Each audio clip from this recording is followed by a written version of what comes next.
why can't I lose weight that I've gained from all this stress? Yeah, so we are living in a very, some people are calling it an unprecedented time of stress, right? Like, it's a stress sandwich right now. Yeah, there's just a lot of things going on in our world, and we won't get into all of the things about that. But we're still in a high stress situation. So I get it. I'm with you. Losing weight right now is 2 or 3 times harder than it was before this situation. So a lot of the tried and true things that we talked about for the past couple years may not be working as well right now. So what do? Well, you've got to dial back into your body. And it does take quite a bit of work to help mitigate the compounding effects of all of this stress. So I want to walk you through a 4-step process for figuring out kind of what to do next. So number 1, how are you sleeping? Does your sleep need to be improved? If it does, consider some of the tips that we talked about earlier when we talked about sleep deprivation and snacking and cravings. Would the nightly journaling help you? Just brain dumping everything on paper and then ending with 3 good things from the day. You can even add in a meditation at the end of that, like a guided meditation. There's all kinds of free guided meditation apps. One called Calm comes to mind. There's tons of them out there. So if your sleep isn't there, will increase your, lack of sleep will increase your cortisol and feed into the already high stress you're dealing with. So that's why it's number 1, because number 1 is to get your sleep right. Number 2 is how much movement are you getting each day? Think about what life looked like a year ago and compare your movement then to your movement now. Yeah, you really have to be honest with yourself about this, because it's really easy to let a couple hours slip by without any real movement.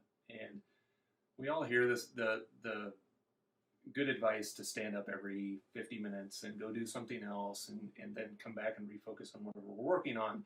But a lot of times we forget to take that good advice. And so we just end up sitting there for 3 hours, 4 hours, scrolling through Facebook or news articles. Or working. And then doing some work, and then looking at keto recipes and all this other kind of stuff that we love to do.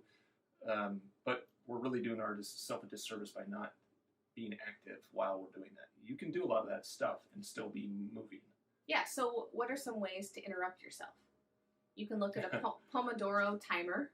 There's all kinds of apps. You can grow forests.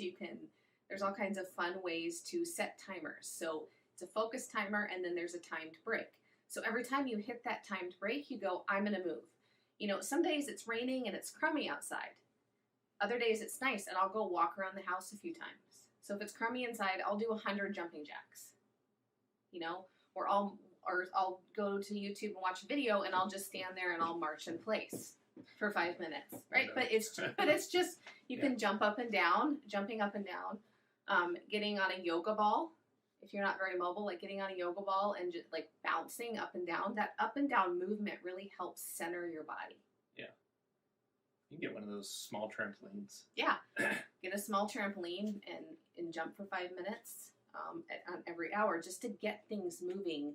Because when we're sitting, that congests our system, right? Blood is all pooled to the bottom. So if we can get our large muscle groups like our legs moving, that helps pump things around. Yeah. Or you could do legs on a wall. Just swinging your legs on the wall and sit there for 5 minutes. Maybe you do that a few times a day. So vary it up and kind of do different things to get yourself moving.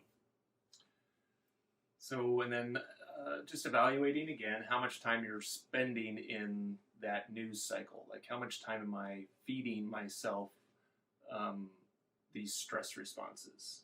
So, and a lot of that can come from news. Now, I do think it's important to be an informed person, especially with a lot of, the election coming up and all this other stuff, but really evaluate just how much you actually need. Do you really need that next article that talks about something that already agrees with one of your opinions? Probably not.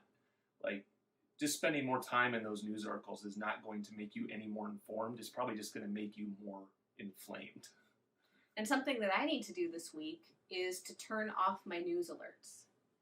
So the news alerts on your phone or tablet, they clue you in on every single big thing that's happening. But what can happen when things are happening like they are right now and breaking news, sometimes it's every hour, is just flooding your body with cortisol. Just alarming news article, fight or flight. Okay, calm down. Alarming news article, fight or flight. Then you got to calm yourself down. Eventually, your body just chronically becomes in that fight or flight stage, which is driving your cortisol levels up. And that high cortisol will pack weight on you. It will have you struggle losing weight, even if you're eating under calories and doing everything right. So turn off your news alerts and then set time up in your day to go read the news. So maybe you want to stay up to date throughout the day. So maybe that's 20 minutes in the morning, 20 minutes at lunch, 20 minutes early in the evening. You want to avoid reading news right before you go to bed. Because what happens if you read a terrifying or disappointing or scary news article right before you go to bed? What do you think you're going to dream about that night? It's going to impact your sleep quality. So find ways to kind of spread that out and make it intentional. Look at your poop. Yep. Your poop will tell you a lot. Your stool. If you want to know like some of the immediate effects of what you're eating and how you're processing and how you're digesting, take a look at your stool. Is it changing over time? Like I'm pretty regular at certain times of the day, and mine has started to edge later in the day. And I don't necessarily like that. I like my timing because it tells me that I've got a good rhythm for digestion. The later in the day it goes, it just kind of throws everything off. And then it's usually not the same kind of stool either. It's usually a little bit more compact. So that is a great like canary in the coal mine way of looking at your health, is to look at your stool.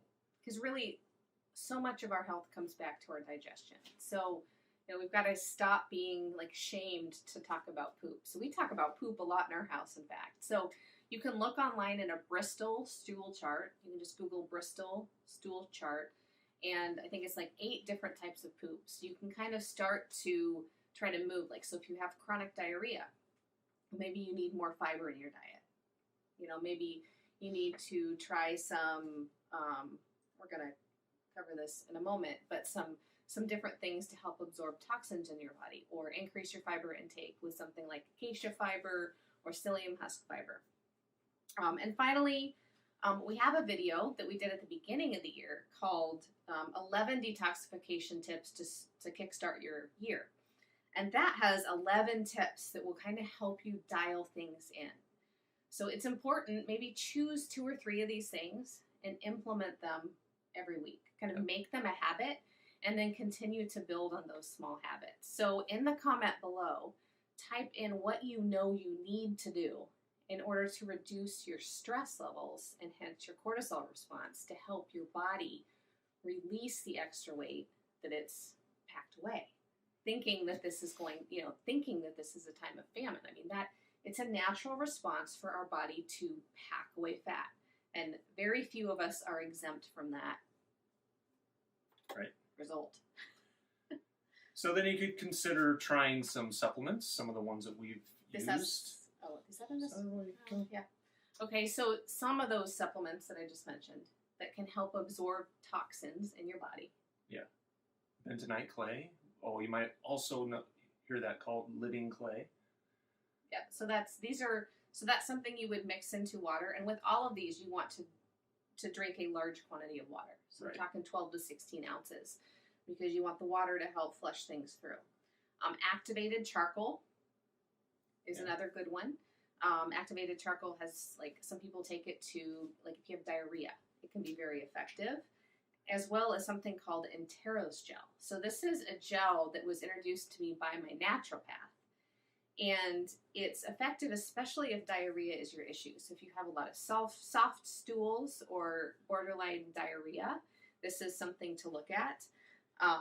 But it's an oral intestinal absorbent. And it's a tube, and it's clear, and you shake it up, and I just put a little bit on my hand and eat it and like swallow it with water. Yeah. I've never tried it. So it helps with like diarrhea. So when my body gets stressed, I go into diarrhea. And so I've been dealing with that this week, and my Gel came and it's improving. You know, so you start low with all of these. Start low and work up to a dose that is helping you. So with these things, bentonite clay, activated charcoal, and Gel, most of them aren't going to absorb like medications and stuff like that. However, with an abundance of caution, I would take them 2 to 4 hours away from any specific, especially medications, but supplements for optimal absorption, I would take them away from those.